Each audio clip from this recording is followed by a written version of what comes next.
Hi,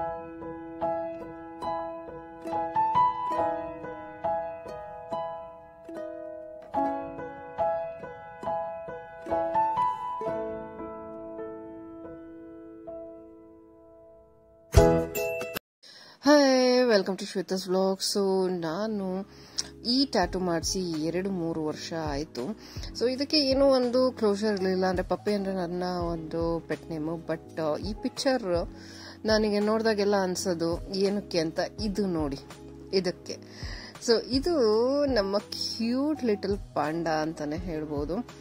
so ನನ್ನ ಮಗನ friend actually ಇದನ್ನು ಬಿಜಾಪುರಿಂದ ತರಿಸ್ದ, ಅವನು ಸಾಕ್ಲಿಕ್ಕೆ ಅಂತ ಹೇಳಿಬಿಟ್ಟು. ಸೊ ಅದನ್ನು ತಗೊಂಬರೋಕ್ಕೆ ಅಂತ ಹೇಳಿ ನನ್ನ ಮಗ ಅವನ ಫ್ರೆಂಡ್ ಜೊತೆ ಹೋಗಿ ಅದನ್ನು ಕಲೆಕ್ಟ್ ಮಾಡಿಕೊಂಡು ಅದನ್ನು ಒಂದು ಚಿಕ್ಕ ಪುಟ್ಟ ಬಾಕ್ಸಲ್ಲಿ ಕಳಿಸಿದ್ರಂತೆ. ಸೊ ಫಸ್ಟ್ ಸೈಟ್ ಅದನ್ನು ನೋಡೋದಕ್ಕೆ ಈ ಥರ ಇತ್ತು. ಸೊ ಇಷ್ಟು ಆ್ಯಕ್ಟಿವ್ ಆಗಿ, ಇಷ್ಟು ಕ್ಯೂಟಾಗಿ, ಎಷ್ಟು ಸೂಪರ್ ಆಗಿತ್ತೆ ಅಲ್ವಾ. ಸೊ ಇದನ್ನು ಆ್ಯಕ್ಚುಲಿ ಅವರು ಕಲೆಕ್ಟ್ ಮಾಡಿಕೊಂಡು ಅಲ್ಲಿಂದ ಅವರು ಅದನ್ನೆಲ್ಲ ಆಟ ಆಡಿಸಿ ಇದು ಮಾಡಿ ಅದು ಮಾಡಿ, ಸೊ ಎಷ್ಟು ಅದನ್ನು ಮುದ್ದಾಗಿತ್ತು, ಎಷ್ಟು ಚೆನ್ನಾಗಿತ್ತು. ಅದು ಪಾಪ ಬಿಜಾಪುರಿಂದ ಬಸ್ಸಲ್ಲಿ ಒಂದು ಬಾಕ್ಸಲ್ಲಿ ಚಿಕ್ಕ ಕಾಟನ್ ಬಾಕ್ಸಲ್ಲಿ ಕಳಿಸಿದ್ದಾರೆ. ಸೊ ತುಂಬಾ ಸುಸ್ತಾದಂಗೂ ಇತ್ತು ಅಂತ ಹೇಳ್ತಾ ಇದ್ದ ನನ್ನ ಮಗ. ಸೊ ಇದ್ರದ್ದು ಒಂದು ಸ್ಮಾಲ್ ಸ್ಟೋರಿ. ಸೊ ಇವನ ಹೆಸರು ನಾವು ಇಟ್ಟಿದ್ದು ಆಟಮ್ ಅಂತ ಹೇಳಿ. ಸೊ ಅವನ ಫ್ರೆಂಡ್ ಫಸ್ಟ್ ಇಟ್ಟಿದ್ದು ಶೀರೋ ಅಂತ ಹೇಳಿ. ಸೊ ಅವನು ಅದನ್ನು ಬುಕ್ ಮಾಡಿ 5 ಮರಿಗಳಲ್ಲಿ 2 ಮರಿ ಗಂಡು, 3 ಮರಿ ಏನೋ ಹೆಣ್ಣಿತ್ತಂತೆ. ಸೊ 1 ಗಂಡು ಮರಿ ಸೇಲ್ ಆಗಿತ್ತು. ಸೊ ಇದು 2ನೇ ಗಂಡು ಮರಿ, ತುಂಬ ಆಕ್ಟಿವ್ ಆಗಿತ್ತು, ಹಂಗೆ ಹಿಂಗೆ ಅಂತ ಹೇಳಿ ಅವನು ಅದಕ್ಕೆ ದುಡ್ಡು ಕೊಟ್ಬಿಟ್ಟು ತಗೊಂಡು ಇದನ್ನು ಬಿಜಾಪುರಿಂದ ನೋಡಿ ಈ ಕಾಟನ್ ಬಾಕ್ಸಲ್ಲಿ ಕಳಿಸಿದ್ದಾರೆ ಅದನ್ನು. ಸೊ ಎಷ್ಟು ಕ್ಯೂಟಾಗಿ, ಎಷ್ಟು ಚಿಕ್ಕ ಮುದ್ದು ಮರಿ ಇದು. ಈಗ ಮಕ್ಕಳಿಗೆ ಏನಾಗ್ಬಿಡುತ್ತೆ ಅಂದರೆ ಒಂದು ಪಪ್ಪಿ ಬೇಕು, ಒಂದು ಚೆನ್ನಾಗಿ ಕ್ಯೂಟಾಗಿರೋದು ಅಂತ, ಅದು ಸಾಕಕ್ಕೆ ಎಷ್ಟು ಕಷ್ಟ ಆಗುತ್ತೆ ಅಂತ ಅವರಿಗೆ ಗೊತ್ತಿಲ್ಲ. ಸೊ ನನ್ನ ಮಕ್ಕಳು ಅಷ್ಟೇ, ತುಂಬ ಚಿಕ್ಕದ್ರಿಂದ ಪಪ್ಪಿ ಕೊಡಿಸು. ಯಾಕಂದರೆ ನಮ್ಮನೇಲಿ ನಾನು ನಮ್ಮ ತಾಯಿ ಮನೇಲಿದ್ದಾಗ ಒಂದು ಮೋರಿಯನ್ ಸಾಕಿದ್ದೆ, ಅದ ಹೆಸರು ಟಫಿ ಅಂತ. 1 ಮಂತ್ ಬೇಬಿ ಇದ್ದಾಗಲೇ ಅದನ್ನು ನಾವು ನಮ್ಮ ರಿಲೇಟಿವ್ ಮನೆಯಿಂದ ಕಡೂರಿಂದ ಆ್ಯಕ್ಚುಲಿ ಅದನ್ನು ಬ್ಯಾಸ್ಕೆಟಲ್ಲಿ ಇಟ್ಕೊಂಡು ಬಸ್ಸಲ್ಲಿ ಹಿಡ್ಕೊಂಡು ಅದಕ್ಕೂ ಟಿಕೆಟ್ ಕೊಟ್ಬಿಟ್ಟು ತೊಗೊಂಬಂದು ಆ್ಯಕ್ಚುಲಿ ಚೆನ್ನಾಗಿ ಸಾಕಿದ್ವಿ. ಬಟ್ ಅನ್ಫಾರ್ಚುನೇಟ್ಲಿ ನನ್ನ ಸಿಸ್ಟರ್ ಪ್ರೆಗ್ನೆಂಟ್, ಮದುವೆ ಆಯಿತು. ಪ್ರೆಗ್ನೆಂಟ್ ಆದಾಗ ಅವ್ರ ಇನ್ಲಾಸ್ ಅದನ್ನು ಮನೇಲಿದ್ದರೆ ಕೂದಲೆಲ್ಲ ಇನ್ಫೆಕ್ಟ್ ಆಗುತ್ತೆ, ಅದಕ್ಕೆ ನಾವು ಕಳಿಸಲ್ಲ ಅಂತ ಅಂದಿದ್ದಕ್ಕೆ ಅದನ್ನು ನಮ್ಮ ರಿಲೇಟಿವ್ ಮನೇಲಿ ಬಿಡಬೇಕಾಯ್ತು. ಸೊ ಅದು ತುಂಬ ಚಿಕ್ಕದಾಗಿ ಇದ್ದಾಗನೇ ಬಿಟ್ಟಿದ್ದಕ್ಕೆ ಅದು ಮತ್ತೆ ನಾವು ಅದನ್ನು ಇಸ್ಕೊಳಕ್ಕೆ ಅಂತ ಹೋದಾಗ ಅದು ಫುಲ್ ಚೇಂಜ್ ಆಗಿತ್ತು. ಆಮೇಲೆ ಅದು ಮರೆತು ಹೋಗಿತ್ತು. ಒಂದು 6-7 ಮಂತ್ಸ್ ಈ ಥರ ಆದಮೇಲೆ ಅದಕ್ಕೆ ನಾವು ಅಂತ ಮರೆತು ಹೋಗಿತ್ತು. ಚಿಕ್ಕದಿದ್ದಾಗ ಅದೇ ಯಾರ ಜೊತೆ ಇರುತ್ತೆ ಅದನ್ನು ಅದು ಕಲ್ತ್ಕೊಂಡ್ಬಿಡುತ್ತೆ. ಸೊ ಅದಾದಮೇಲೆ ನನ್ನ ಮದುವೆ ಆಯಿತು. ನಾನು ನಮ್ಮ ಇನ್ಲಾಸ್ ಮನೆಗೆ ಬಂದಾಗ ಅವ್ರ ಮನೇಲಿ ಪಿಂಟು ಅಂತ ಹೇಳ್ಬಿಟ್ಟು ಸೇಮ್ ಪೊಮೋರಿಯನ್ ಇತ್ತು. ಅದು 15 ಇಯರ್ಸ್ ಆ್ಯಕ್ಚುಲಿ ಬದುಕಿತ್ತು. ಆ್ಯಂಡ್ ಫೈನಲಿ ಅದಕ್ಕೆ ಹಾರ್ಟ್ ಪ್ರಾಬ್ಲಮ್ ಸ್ಟಾರ್ಟ್ ಆಯಿತು. So it was like very attach to my mother in law. So ಅವರಿದ್ದರೆ ಅವ್ರ ಹಿಂದೆ ಸುತ್ತಮುತ್ತ ಓಡಾಡೋದು, ಅವ್ರ ಜೊತೆ ಮಲ್ಕೊಳೋದು, ಎಷ್ಟು ಕ್ಯೂಟಾಗಿರ್ತಿದ್ದ. ಬಟ್ ನಾವು ಹನುಮನ್ ನಗರಲ್ಲಿ ಮನೆ ಕಟ್ಟಿದ್ವಿ. 5 ಫ್ಲೋರ್ಸ್ ಆದಾಗ ಅದನ್ನು ಮೇಲೆ ಕೆಳಗೆ ಕರ್ಕೊಂಡು ಹೋಗೋಕ್ಕೆ ತುಂಬ ಕಷ್ಟ ಆಗ್ತಿತ್ತು. So my mother in law has to go. ಅವರಿಗೆ ನೀ ಪ್ರಾಬ್ಲಮ್ ಇತ್ತು. ಸೊ ಫೈನಲಿ ಅವರು ಸಹ ಅದನ್ನು ತೊಗೊಂಡೋಗಿ ನಮ್ಮ ಚಿಕ್ಕ ಮಾವನ ಮನೆಯಲ್ಲಿ ಬಿಟ್ಟು ಬಂದರು, ಆ ಹಳ್ಳೀಲಿ. ಸೊ ಅದು ತುಂಬ ಏಜ್ ಆಗಿದ್ದರಿಂದ ಅವರು ನಮಗೆ ಇನ್ಫಾರ್ಮ್ ಮಾಡ್ದಲೆ ಅದನ್ನು ಯಾವುದೋ ಅನಿಮಲ್ ಶೆಲ್ಟರ್ಗೆ ಬಿಟ್ರಂತೆ ಅಲ್ಲಿ. ಸೊ ಅದು ಸಾಯೋದನ್ನ ನೋಡಲಿಲ್ಲ. ನಮ್ಮ ಮಾವಂಗೆ ಅತ್ತೆಗೆ ತುಂಬ ಬೇಜಾರಾಯಿತು. ಸೊ ಅವಾಗಿಂದ ಆ್ಯಕ್ಚುಲಿ ನಮ್ಮ ಮನೇಲಿ ಯಾವುದೇ ಒಂದು ಪೆಟ್ಸ್ ತಂದ್ರೂ ಬೇಡ ಅಂತಿರ್ತಾರೆ. But still I keep them. But ಈಗ ನನ್ನ ಹತ್ರ 2 ಪರ್ಷಿಯನ್ ಕ್ಯಾಟ್ಸ್ ಇದೆ. ಬಟ್ ಅದಷ್ಟೊಂದು ಸೌಂಡ್ ಮಾಡಲ್ಲ ಮತ್ತು ಜಾಸ್ತಿ ಮಿಯಾವ್ ಎಲ್ಲ ಮಾಡೋದಿಲ್ಲ. ಬಟ್ ಡಾಗ್ ಅಂತ ಬಂದಾಗ ನಮ್ಮ 4 ಜನಕ್ಕೂ ತುಂಬ ಇಷ್ಟ. ನನ್ನ ಹಸ್ಬೆಂಡ್ಗೆ, ನನಗೆ, 2 ಮಕ್ಕಳಿಗೂ. ಬಟ್ ನನ್ನ ಫಾದರ್ ಇನ್ ಲಾ ಅದನ್ನು ತರಕ್ಕೆ ಬಿಡ್ತಾ ಇಲ್ಲ. ಸೊ ಹೀ ಈಸ್ ಲೈಕ್ ಬೇಡ ಬೇಡ ಬೇಡ, ಮೇ ಬಿ ಅವರಿಗೆ ಅದನ್ನ ಸಾಯೋದು ನೋಡ್ಲಿಲ್ಲ ಅಂತ ಬೇಜಾರು ಇರ್ಬೋದು, ಇಲ್ಲ ತುಂಬಾ ಅಟ್ಯಾಚ್ ಆಗ್ಬಿಡ್ತಾರೆ ಅಂತಾನೂ ಇರ್ಬೋದು, ಅಥವಾ ಏಜ್ ಆಗ್ತಿರೋದ್ರಿಂದ ಅದ್ರ ಕೂದಲಿಂದ ನಂಗೆ ಇನ್ಫೆಕ್ಟ್ ಆಗ್ಬೋದು, ಅಥವಾ ಆ ಥರ ಏನಾದರೂ ಇರ್ಬೋದು. ಬಟ್ ಸ್ಯಾಡ್ಲಿ ಎವ್ರಿ ಟೈಮ್ ನನ್ನ ಮಕ್ಕಳು ಕೇಳಿದಾಗ ಅವರಿಗೆ ಇದೇ ಹೇಳ್ತಾ ಇರೋದು. ಸೊ ಕೊಡ್ಸೋಕ್ಕೆ ಆಗಿರಲಿಲ್ಲ. ಸೊ ಇವನು ಅವ್ರನ್ನ ಅದನ್ನು ಇಸ್ಕೊಂಡು ಅದನ್ನು ತೊಗೊಂಬಂದು ಫುಲ್ ಅದು ಎಷ್ಟು ಕ್ಯೂಟಾಗಿದೆ ಅಂತೆಲ್ಲ ವಿಡಿಯೋಸ್ ತೆಕ್ಕೊಂಡು ಶೇರ್ ಮಾಡಿ ನೋಡಿ. ಫಸ್ಟ್ ಅದಕ್ಕೆ ನೀರೆಲ್ಲ ಕುಡಿಸಿ ಟ್ರೈ ಮಾಡಿದ್ದಾರೆ.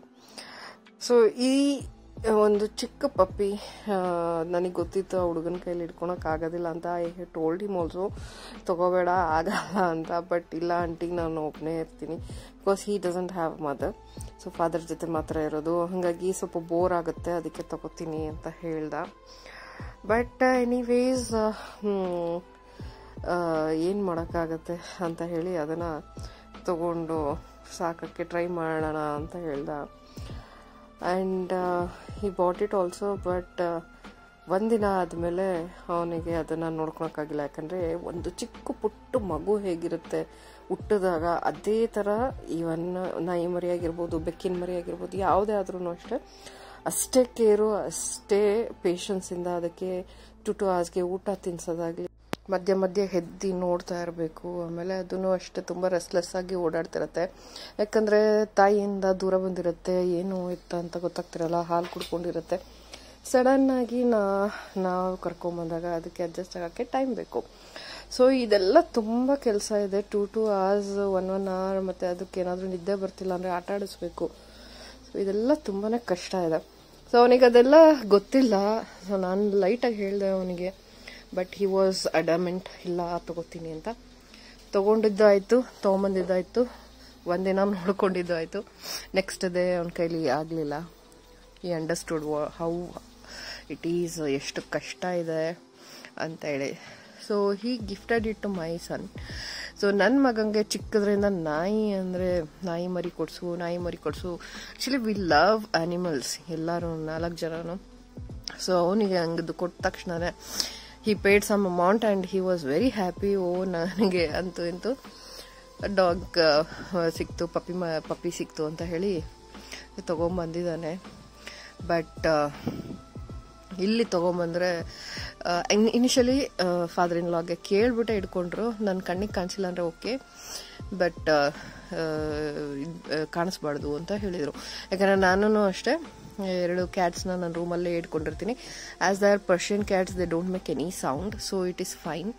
ಬಟ್ ಇಲ್ಲಿ ಏನಾಯಿತು ಅಂದರೆ ಡಾಗ್ ಪಪ್ಪಿ ಏನಿದೆ ಇದು ತುಂಬ ಪಪ್ಪಿಗಳು ಹೆಂಗೆ ಅಂದರೆ ನಮ್ಮನ್ನೇ ಅದ್ರ ತಾಯಿ ಥರ ನೋಡ್ತಾ ಇರುತ್ತೆ. ಸೊ ಅದ್ರ ಕಣ್ಣಿಗೆ ನಾವು ಕಾಣಿಸ್ತಾನೆ ಇರಬೇಕು, ಎಲ್ಲಾದರೂ ಇರಲಿ, ಸುಮ್ಮನೆ ಮಲ್ಕೊಂಡಾದ್ರೂ ನಮ್ಮನ್ನು ನೋಡ್ತಾ ಇರುತ್ತೆ. ಆ ಥರ ಅಟ್ಯಾಚ್ಮೆಂಟ್ ಬೆಳೆಸ್ಕೊಳುತ್ತೆ ಅದು. ಸೊ ಫಸ್ಟ್ ಡೇ ಅವರಿಗೆ ಗೊತ್ತಾಯಿತು, ನಾನು ಬೆಳಗ್ಗೆ ಎದ್ದ ತಕ್ಷಣನೇ ಮಗಳಿಗೆ ಸ್ಕೂಲಿಗೆ ಕಳಿಸ್ಬೇಕು, ತಿಂಡಿ ಮಾಡೋಕ್ಕೆ ಹೋಗ್ಬೇಕು, ಕೆಲಸ ಮಾಡೋಕ್ಕೆ ಹೋಗ್ಬೇಕು, ಆಚೆ ಹೋಗ್ತೀನಿ ರೂಮಿಂದ. ನನ್ನ ಹಸ್ಬೆಂಡನು ಅವ್ರ ಕೆಲಸಕ್ಕೆ ಅಂತ ಆಚೆ ಬರ್ತಾರೆ. ಸೊ ಇದನ್ನು ಒಂದನೇ ರೂಮಲ್ಲಿ ಬಿಟ್ಟರೆ ಅದು ಕುಯ್ ಅಂತ ಇದು ಮಾಡೋದು, ಬಗ್ಳೋದು, ಬಾಗ್ಲ ಕೆರಿಯೋದು ಇದೆಲ್ಲ ಮಾಡೋಕ್ಕೆ ಸ್ಟಾರ್ಟ್ ಆಯಿತು. ಆ್ಯಂಡ್ ಈವನ್ ನನ್ನ ಕ್ಯಾಟ್ ಸಹ ದೇವರ್ ಸ್ಕ್ಯಾಡ್, ಯಾಕಂದರೆ 2 ಡಿಫ್ರೆಂಟ್ ಸ್ಪೀಶೀಸು. ಸೊ ಕ್ಯಾಟ್ಗಳನ್ನು ಹಿಸ್ ಮಾಡ್ತಾ ಇತ್ತು.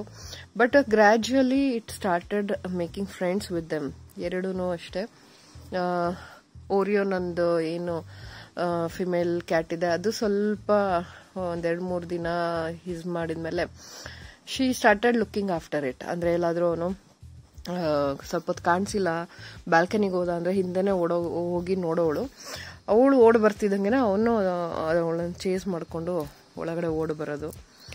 ಆಮೇಲೆ ನಂದು ಇನ್ನೊಂದು ಕ್ಯಾಟ್ ಏನಿದೆ ಸಿಂಬಾ, ಅವನು ಹುಡುಗ ಗೊತ್ತಲ್ಲ, ಸ್ವಲ್ಪ ಕ್ಯಾಟ್ಸು ಹುಡುಗ ಕ್ಯಾಟ್ಸ್ ಇದ್ರೆ ಸ್ವಲ್ಪ ಫೆರೋಷಿಯಸ್ ಆಗಿರುತ್ತೆ. ಸೊ ಅವನು ಸ್ವಲ್ಪ ಟೈಮ್ ತೊಗೊಂಡ, ತುಂಬ ಹೀಸ್ ಮಾಡ್ತಿದ್ದ, ದೂರ ಇರ್ತಿದ್ದ.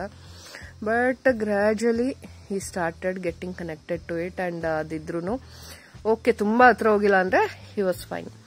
ಸೊ ನಮ್ಮ ಫಸ್ಟ್ ದಿನ ಹೇಳಿದರು, ಸೆಕೆಂಡ್ ದಿನ ಅವ್ರು ಊರಿಗೆ ಹೋದರು.